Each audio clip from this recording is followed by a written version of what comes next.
Welcome to the Tipping Point Show. I'm Jimmy Evans. I'm so glad that you've joined me today. I have some very special guests joining me today to talk about a great new book that they have that you need to know about. Let me remind you of our prophecy conference that's coming up September 20th and 21st. That's Friday night and all day Saturday. And we have joining us on Friday night Dr. David Jeremiah. He is the most respected end times expert in the world today. I'm just overjoyed to have him joining us on Friday night. He'll be live with us via video, but he'll be live. We'll be interacting with him live.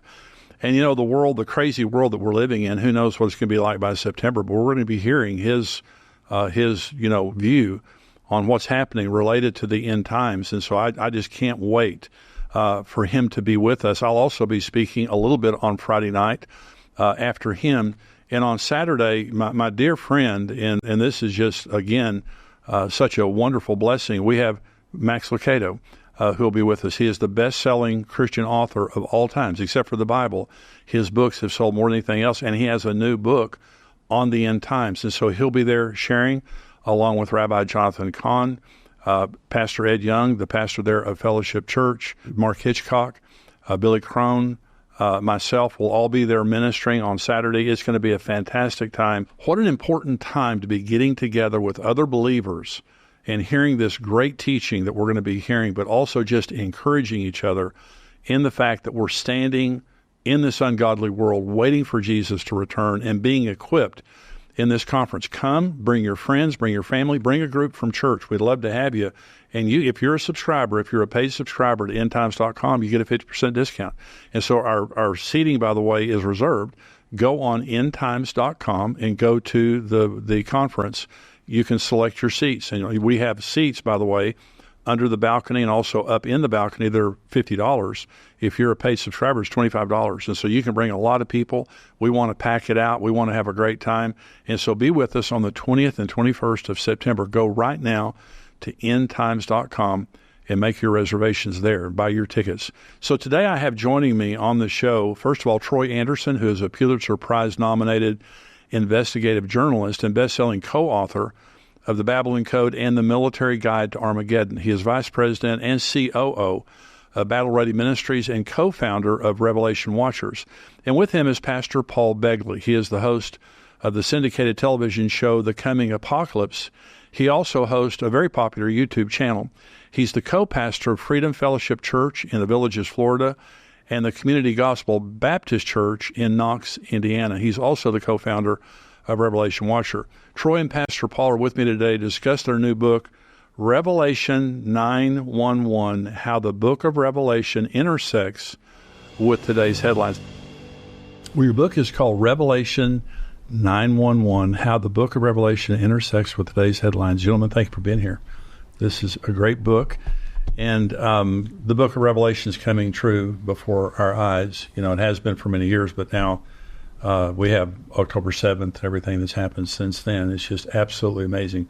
So I want to talk about, what you talk about in your book here. So why did you write the book, Pastor Paul? Why did you write it? I actually had a vision, had an open vision. I was hearing you say that in your last show.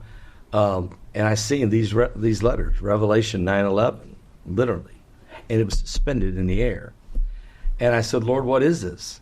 And the Lord spoke to me and said, it is upon mankind. It's about to happen. Wow. Write it down. Preach it. What's about to happen? No more answers. So after prayer, after coming really out of that open vision and prayer, I picked up the Bible, went to Revelation chapter 9, verse 11.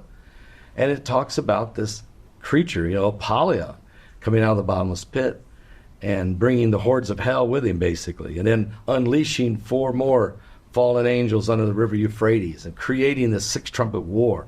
And I said, I don't want to write this, okay? I don't want. First of all, if you read the book of Revelation and study Bible prophecy, you enjoy the ending, okay? This chapter I like, and by the way, where does it fit, okay? And the Lord said, look, you think things are bad now, but it's going to get much worse. Mm-hmm. Mankind is turning its back on God, blasphemous. You haven't seen a blasphemous kingdom, that 4th kingdom that Daniel talks about. Right. You've seen a lot of blasphemy, yeah, but a blasphemous kingdom that's literally established on the earth to dethrone Christ. I want you to write about it. We've dealt with Lucifer. the principality of the air. We've even dealt with Leviathan, the serpent of the sea. But this guy is about to be turned loose. So prepare the people, prepare them to get saved, and to, two things. I had one person ask me, well, what about if we get raptured out of the world? I said, look, people are going to be raptured out of here, but people are going to be left behind too. That's right. This book will be relevant either way, so we must get prepared. So that's why God said to write the book. So I said, I'm not a writer. I need help. And I had met Troy one time at a conference, shook his hand, heard him and Colonel Giammona speak, and after praying, the Lord said, get Troy to help you. So I called him. He said, I told him what the concept was. He says, give me 7 days. I got to pray. And he hung up the phone. I said, this ain't going to happen.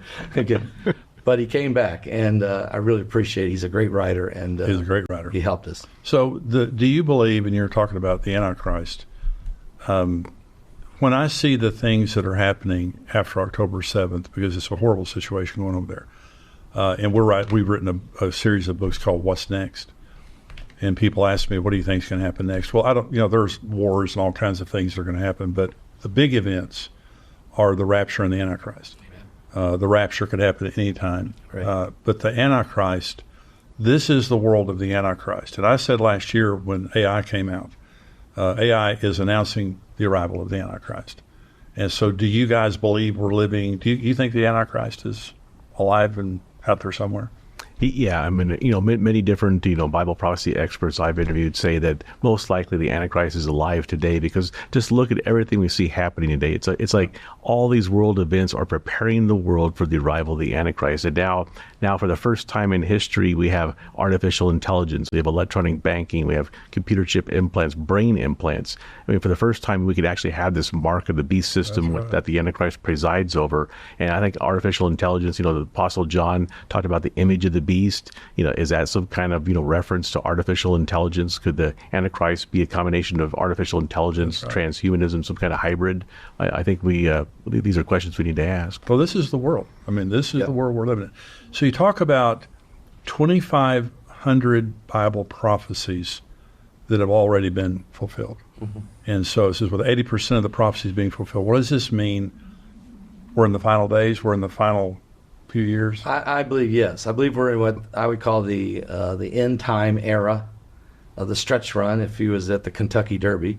Yeah. And what's happening is this is going to be the most volatile and the most intense period just before the rapture, of course. And the rapture of the church comes, it's going to be, then they really going to see chaos. But we're in a time now, the Bible, if you think about it, God's already did everything. He did the flood. He called the prophets and the law. He gave to Moses. They got out of Egypt. Jesus was born in Bethlehem. We have his gospel, his message, his ministry. We've gone through the early church. Here we are 2,000 years later.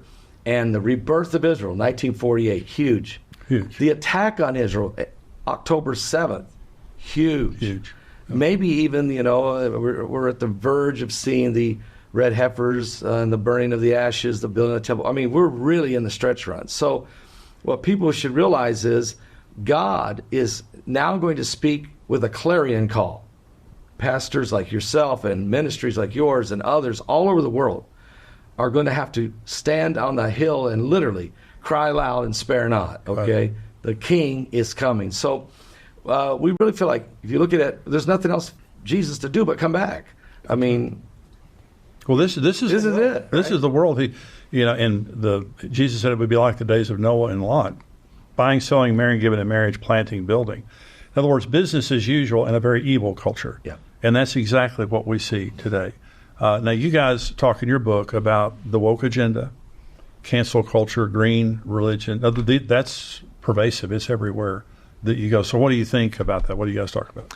Yeah, so what we do in this book is we take people from the September 11th terrorist attacks. I remember somebody that his family owned part of the World Trade Center got a hold of me before Rabbi Kahn's book, The Harbinger, came out. It says, you got to interview this rabbi. He's got this book coming out. And in The Harbinger, he talked about how the same signs of judgment that were in ancient Israel now replaying in America. Right. So in this book, we take you from the September 11th terrorist attacks, which seem very prophetic in nature, all the way up to where we are today, and just look at the transformation that's occurred in our society in the last 3 decades. It's unbelievable. The transgenderism, the woke agenda, the cancel culture, just the widespread evil. We have a chapter called Vortex of Evil. So we explore all these things that are leading us to this Revelation 9 event, this unleashing of the demons from hell, from the bottomless pit. I mean, just at NRB last year, Franklin Graham said, it seems like all hell's about to be released upon the world, and that seems to be where we might be. I think, on October 7th, it just seemed like hell's doors opened. Yeah. It wasn't just a physical event. It was a spiritual event. Yeah, you're absolutely. When I heard that this had happened, I literally wept. And then I immediately realized this is it, that the world has changed. We'll never be back. And you already see it happening here in America and around the world. The war's not over, but the whole world has turned against Israel. The current administration, doesn't know which side it's on at this moment. People are confused. This is a game changer for sure. And so we must share the gospel of Jesus Christ. We must stand in there and tell others. And it won't get better. I mean, you talked about the fact that Billy Graham, when you interviewed him, and the fact that Jim Baker told me he went to Billy Graham's funeral. We put it in a book, and he asked Franklin, he said, what do you think this means, the passing of your father? And Franklin said, they're about to be unleashed. Hell is about to be unleashed. Wow.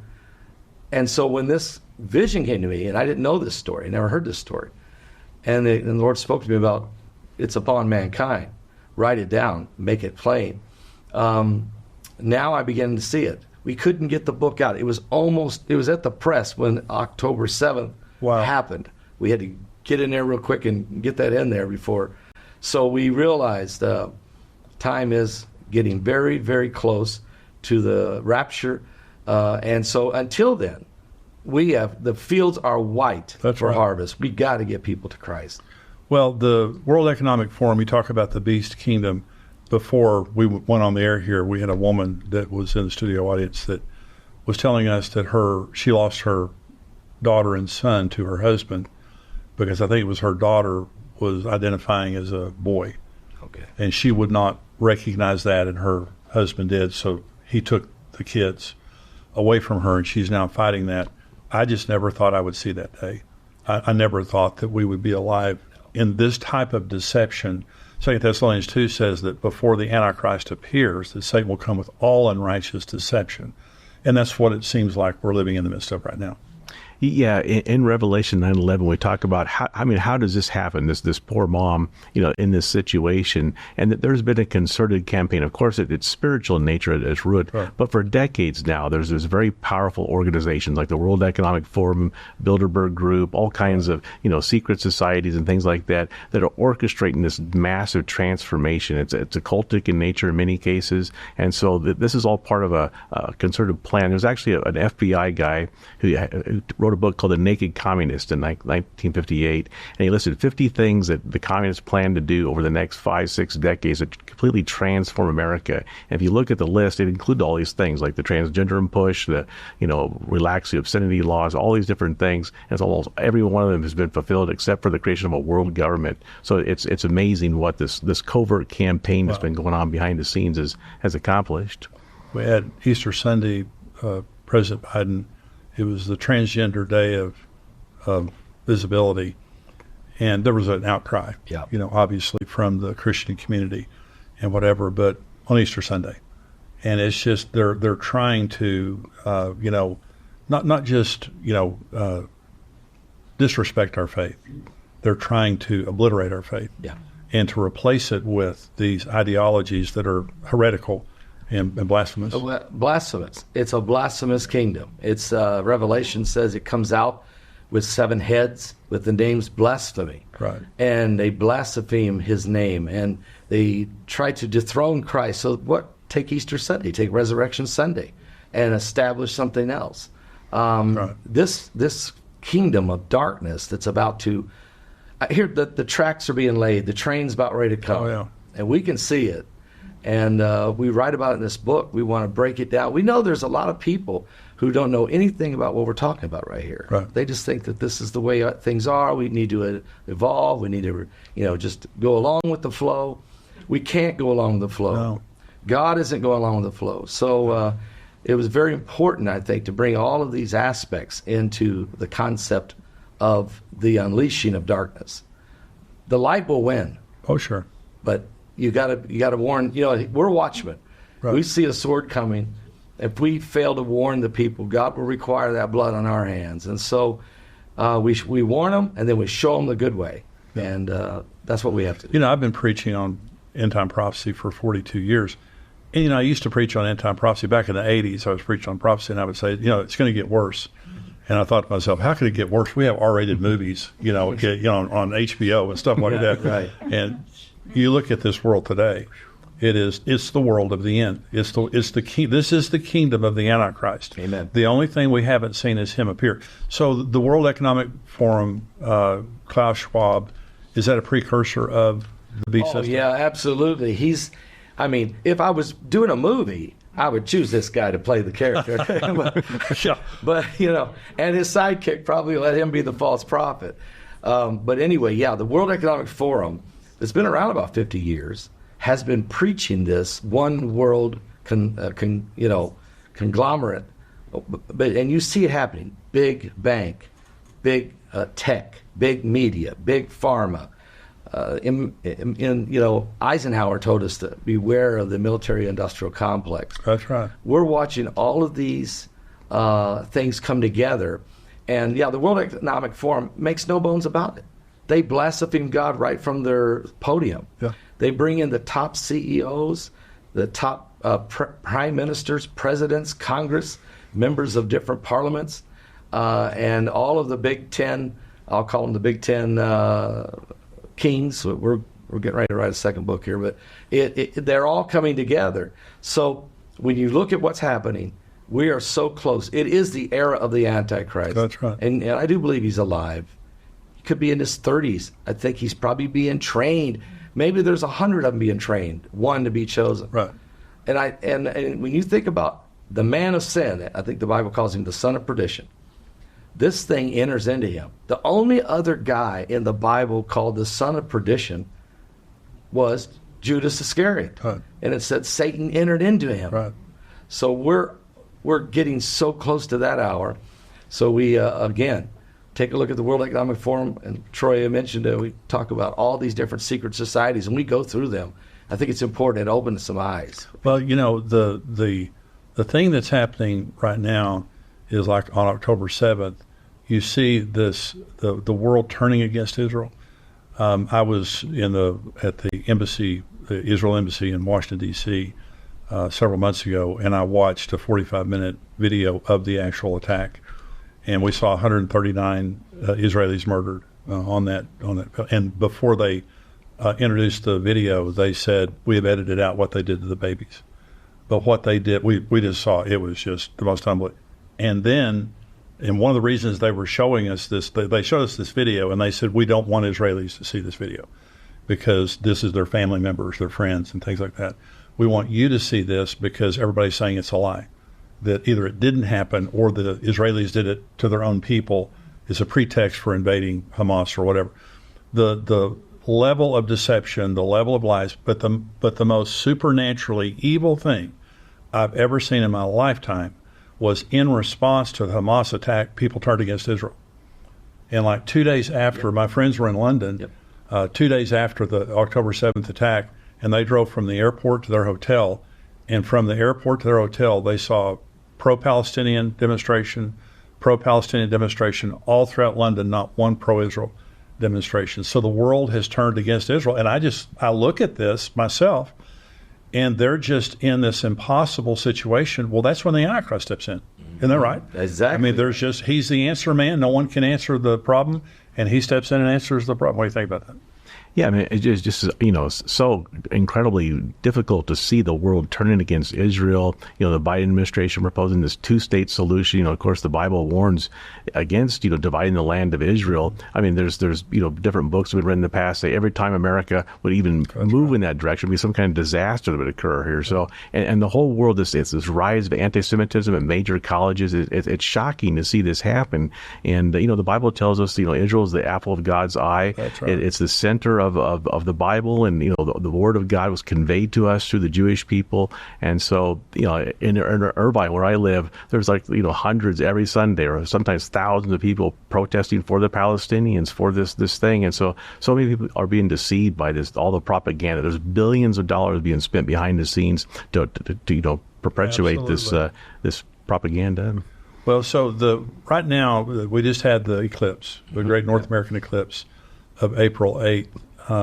Do you think that's significant? Oh, absolutely. I mean, God's the one that set this up. Man didn't set this one up. No, wait. Somebody on The View yesterday had one of the hosts on The View blamed it on global warming. Oh, come on. Oh, man.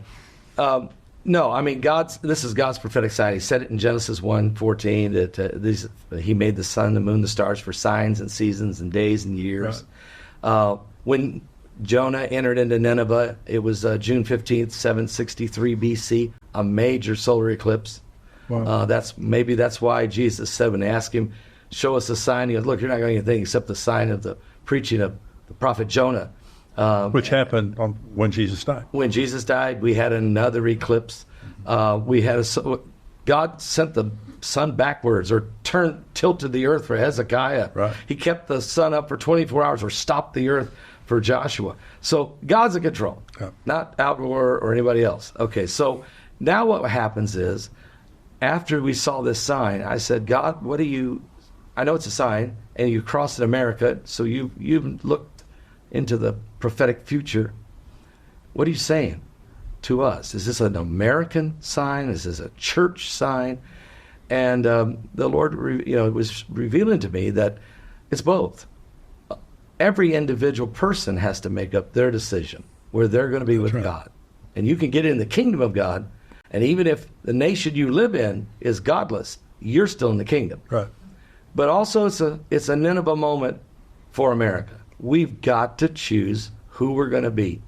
The election's important, but really the church judgment begins in the house of the Lord. It starts with us. You bet. And I think God is saying this is it.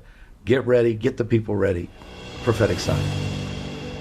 Thank you for joining us. If you're a subscriber to endtimes.com, thank you. If you're not, go to endtimes.com, $7 a month. You get the entire Tipping Point show without commercials, plus all the other podcasts we do, all the other articles we have. We have breaking news to keep you up to date with everything happening around the world. $7 a month. It's a bargain. You can't find a better bargain than that for the information that we give about the things that are happening in the world. Thank you for being a subscriber, and thank you for giving here to endtimes.com. You can go on endtimes.com. There's a donate button there. You can give a recurring gift. You can give a one-time gift. Many of you are giving to the ministry above your subscription. Some of you are giving and you're not even subscribers. Thank you for helping us build this ministry, because we have a big vision for taking this around the world, reaching more people with the gospel and with this message of hope and encouragement for the end time. So thank you for all of that, for joining me today. We'll see you next time. God bless you.